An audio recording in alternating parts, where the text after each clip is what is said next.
matter, and they really fucking matter. There's like 4 things that matter, and they really fucking matter. I mean, objectively, I mean, you should care, especially you, if you thought about it for 5 fucking minutes. Welcome to the Out of Versus podcast. We're your hosts, Keem and Ez. Yeah. Welcome back, everyone, to the dystopian hellscape we call 2022. I feel like that's been a mood for, I was going to say since 2020, but no, it definitely started before that. It's been a while. It's been a hot minute. Some would say that was part of the genesis of this whole show. What? Oh my gosh. I figure if we talk about how ridiculous the world is, but in ridiculous tones, make me feel a little better. Feel a little less depressed. Get a little hard before you get hit by crippling depression. What do you mean get hit by? That's just life. Oh, I'm say it again. Yes.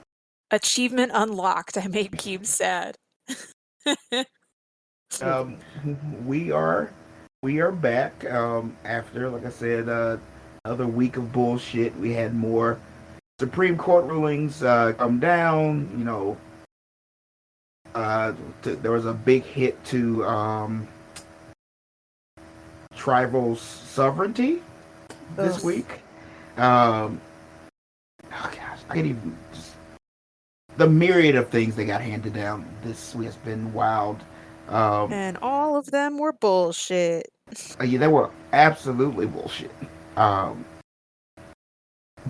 we'll say on the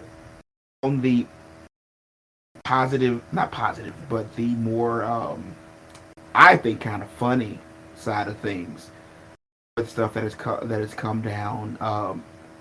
So the FCC has again called for the removal of TikTok from Apple and Google's app stores, claiming again national security.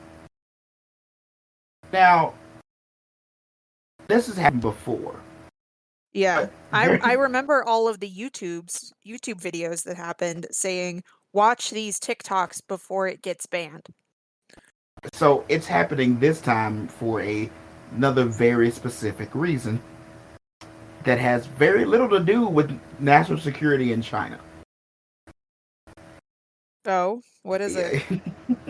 So one of the major avenues in which people are doxing Supreme Court judges.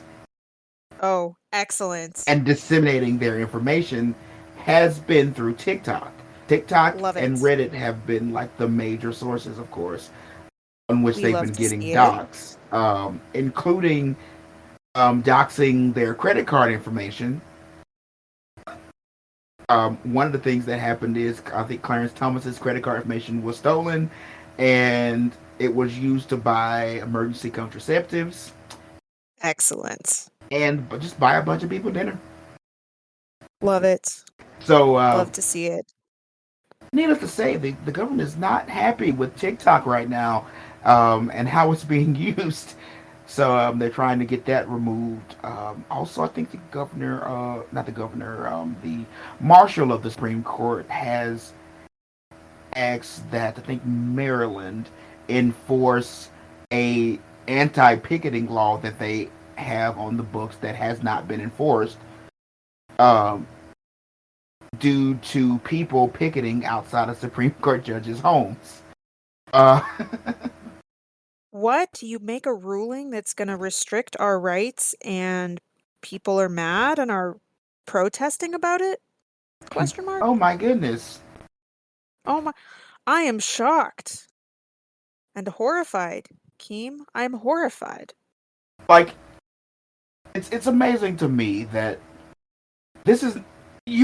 And they've done plenty of surveys, plenty of polls and everything to show that these past rulings have been not approved of by most people in the public. Not Yeah. just, and I'm talking like most people on both sides of the political spectrum. Because even like conservatives, many and most conservatives view it as a like huge overreach of power. Mm-hmm. Um, so the Supreme Court does not have approval from the public in their decisions and their power grasp. Like no one wants to see that. But you still think you can make these decisions and go home without that 80% of the country that doesn't Yeah. like what you're doing saying anything about it. Like, whom the fuck do you think you are? They think they're untouchable. But at least Ketanji Jackson is I think got sworn in this week, so at least we have hopefully a black woman there to balance out fucking Uncle Ruckus a little bit more. Jesus, Excellent. that curmudgeon ogre of a human being. But okay, all right. And before we get into the topic, I do want to say one thing. With the I do as much as I dislike Clarence Thomas, and let me reiterate, fuck that thing. Like fuck that guy. Uh, I do not like the narrative that Clarence Thomas is the person responsible for everything. Because it really has started to look like white media outlets flipping the bill onto the black person that was with it instead of going after all the other justices who wrote those opinions. Because it's easier to have a scapegoat. And it's even easier when the scapegoat doesn't look like you, Right. or your dad, or your brother, or your uncle. Like I've seen an awful lot of memes and shit with fucking Clarence Thomas. And again, he deserves all the bullshit. However, an awful lot of Clarence Thomas memes and not a lot of Brett Kavanaugh memes. Yeah. I wonder if I'm sure. I mean, obviously, a lot of this is fed by some implicit racism that's going on. But I think a lot of it, too, is probably because of the feeling that a black person should be in solidarity. And so it's seen as a bigger betrayal when he votes his conservative ass way that he's always done. That's fair. And it's Right? that Like everybody knows that upper middle class white dudes are going to throw women under the bus. But it feels like more of a betrayal when somebody who's not a white dude does it. that's fair. You know what? That's fair. Even though Doesn't make it right. though anybody who has seen does any research into Clarence Thomas before now, oh man, they should know that that is a Negro peeing all day. Mhm. Oh, and if those of you who are listening do not know what a Negro peeing is, you can, if you can't discern through context clues what that word may mean, it means a African American individual who has forsaken their own ethnic background to uphold the values of Europeans in America. Thank you, Professor Keem. Yeah. That is Dr. Key. Dr. Martin Luther King. No, I shouldn't do that. I was gonna say that's a stretch. that's a that's some bullshit.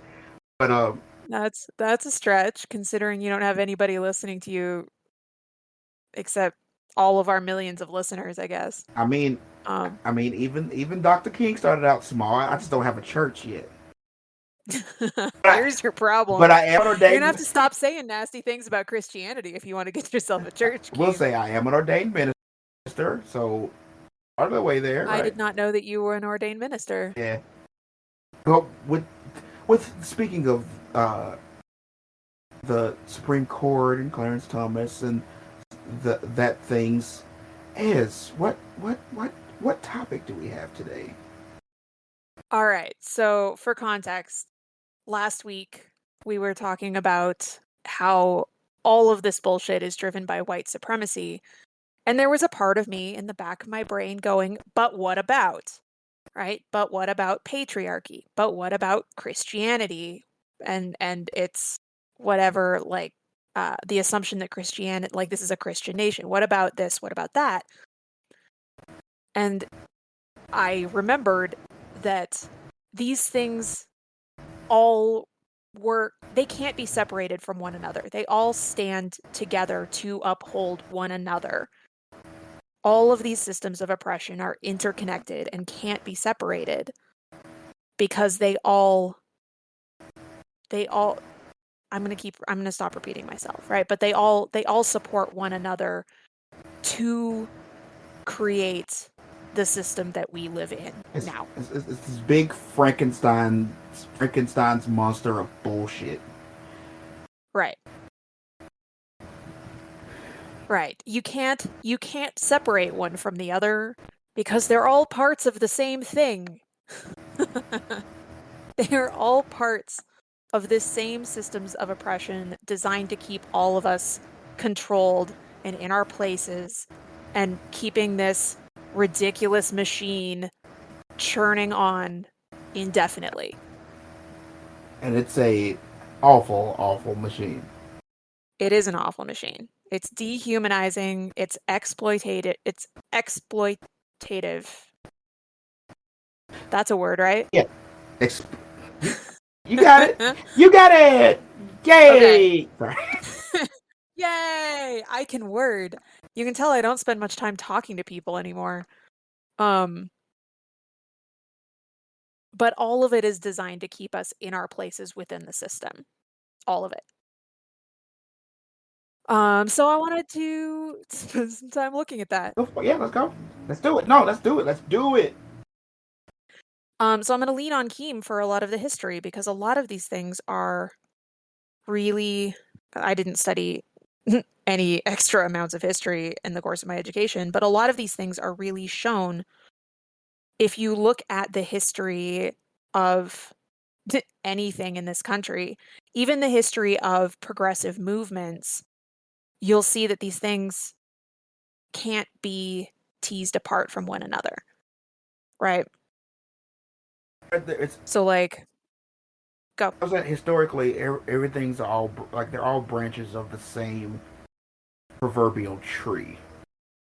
Mm-hmm. And I think I kind of mentioned this last.